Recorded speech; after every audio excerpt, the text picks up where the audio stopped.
Hey, it's Rebecca, and you're listening to the Hike Like a Woman podcast. This is the weekly show where we talk about all things adventure travel, and I give you a little glimpse into the behind the scenes here at Hike Like a Woman headquarters. Thanks for joining me and enjoy today's episode. Last fall, when I was leading a group trip to Peru along the Salcantay Trail, we had an experience on that trip that was like 5-star amazing. And I have been kind of critical about our guides in Peru and that trip in general over on our YouTube channel. But today I just want to talk about that 5-star experience that I had in Peru and how it caused me to rethink the way that we offer group trips here at Hike Like a Woman. So it's the first night of our trek along the Salcantay Trail. If you can just take your imagination to this place, we have been hiking hard uphill all day long. And we got to the campsite in the late afternoon, and it's in this beautiful valley. We are surrounded by the Andes in all directions. So think about the most beautiful valley you've ever camped in. We were there. We get to the campsite and it's freezing cold. We put on every single layer that we have. And then our cooks make us this great dinner. We eat dinner in this big dining tent that they've set up for us. The chef comes out when it's time for dessert, and he has bananas that are on fire that he serves us. And we just have this beautiful dessert.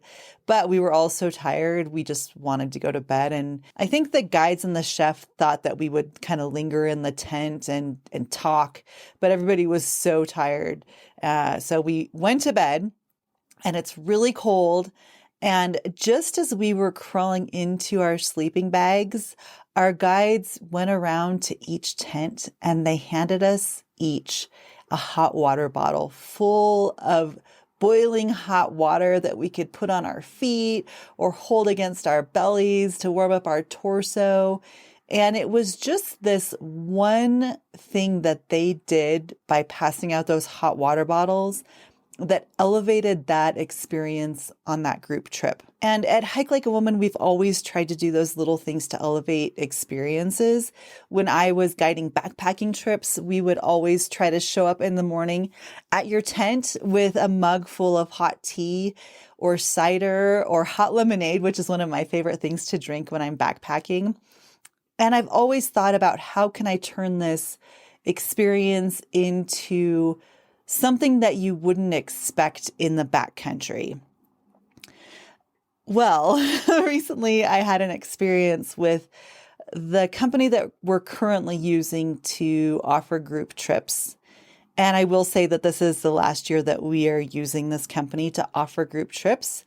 But I was looking at one of our upcoming adventures at the lodging options at a certain location. And I can't give away too much here because I am under contract with this company. But I'm looking at the lodging experience at one of these places.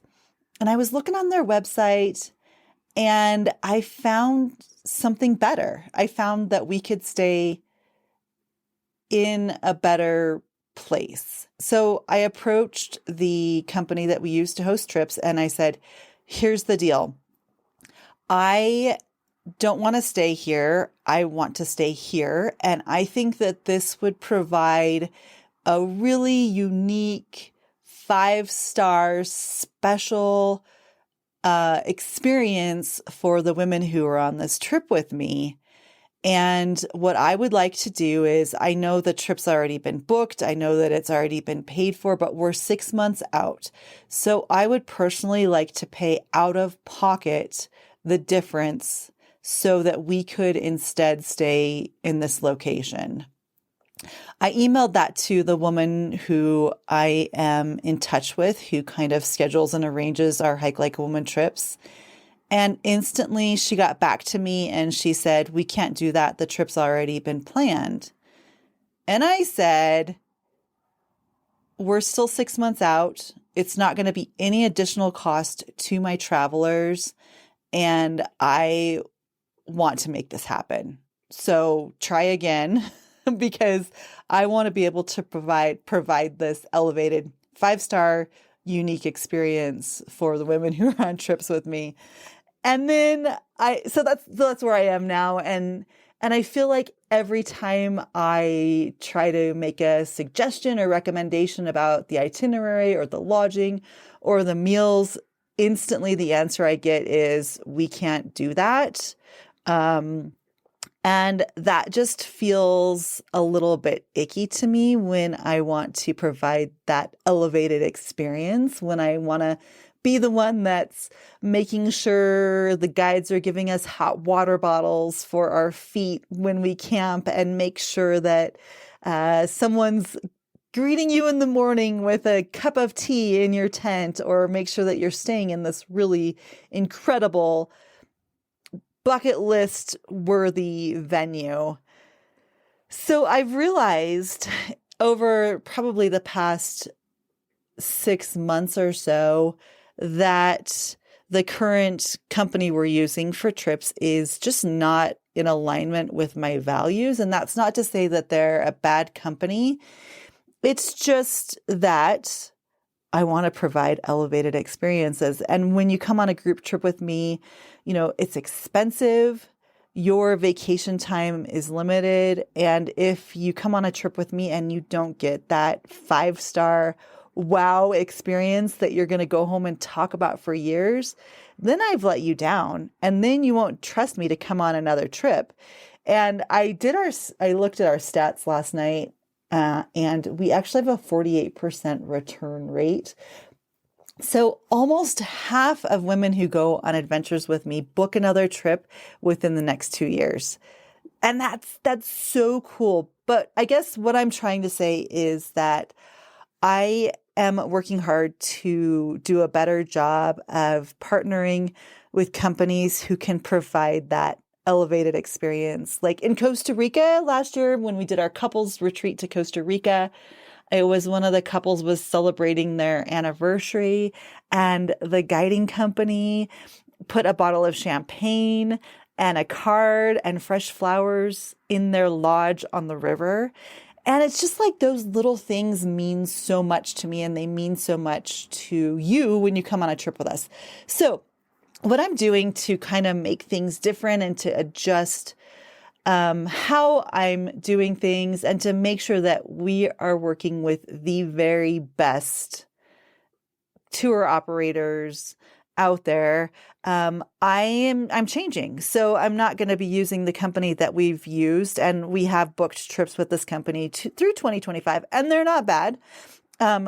So we're gonna get through the year, and then starting in 2026, we're doing something different. So right now we have a survey going on our website, and instead of me just choosing from a list of potential options and then letting you know a year out when we're gonna go, what I've done is I've created a survey. So head to our website, hikelikeawoman.com. There you can find our survey. It takes less than 60 seconds to fill out, but on that survey, I ask 3 questions. I want to know where you'd like to go on a group trip to. I'd like to know your budget and the best times of year for you to travel. And I'm taking the information from that survey, and we've had nearly 1,000 people fill out that survey, but I'm taking that information and we're going to take the top 4, maybe the top 5 destinations. And then I'm going to look for tour operators in that region who are local, tour operators who align with my value of providing you an elevated experience, tour operators who are going to go above and beyond what you're going to get with the average tour company, and also tour operators who do things like pay their guides living wages, treat them with kindness, dignity, respect, are ethical, have some sort of a give back mission. Like our Kilimanjaro tour operator runs a center in Moshi for children without parents, and it's a woman-owned guiding company. So those are kind of the things that I'm looking for when I'm going to be hiring new tour operators. So how this is going to look is right now, in the month of January, we have the survey going. So head to our website, hikelikeawoman.com, and take that survey. And then in February, that's when I'm going to spend time interviewing, vetting, and hiring tour operators. So when March rolls around, you'll be able to look and say, okay, in 2026, I would like to go on this trip with Rebecca and with Hike Like a Woman. And I know that trip is going to be in April of 2026. So I know that booking is going to be open in April of 2025. So you can kind of plan and budget for potential trips. So instead of me just randomly saying, hey, guess what? We're going to go to Peru. Everything is going to be kind of set a year out, maybe even 2 years out, of course. And then you'll be able to book that trip 8 to 12 months before the trip actually happens. This is a long-winded way of me saying that I really want to make sure that I'm providing the 5-star experience that you deserve when you go on an adventure with me. And I would love it if you could help me by heading to our website and taking that survey so I know where you want to go. Now, if you're curious, here are some of our top destinations. Let me see here. So people want to go do the O circuit in Chile. So a nice 7-day backpacking trek. Costa Rica is high on the list. Kilimanjaro, Tour de Mont Blanc, Iceland, Cotopaxi, and Everest Base Camp. So I think there's like 10 trip options, and those are the leaders so far. So head to our website, hikelikeawoman.com, take that survey, let me know where you want to go, and then stay tuned because I'm going to be making announcements in March here on our pod, on our YouTube channel, and over on our website and social media channels about where we're going to be headed in 2026. Hey, thanks so much for hanging out with me. I appreciate you. Have a great day. We'll see you next week. Bye-bye. Hey, if you've liked the show, I know you're going to love joining us for an upcoming group trip. Head on over to our website, hikelikeawoman.com.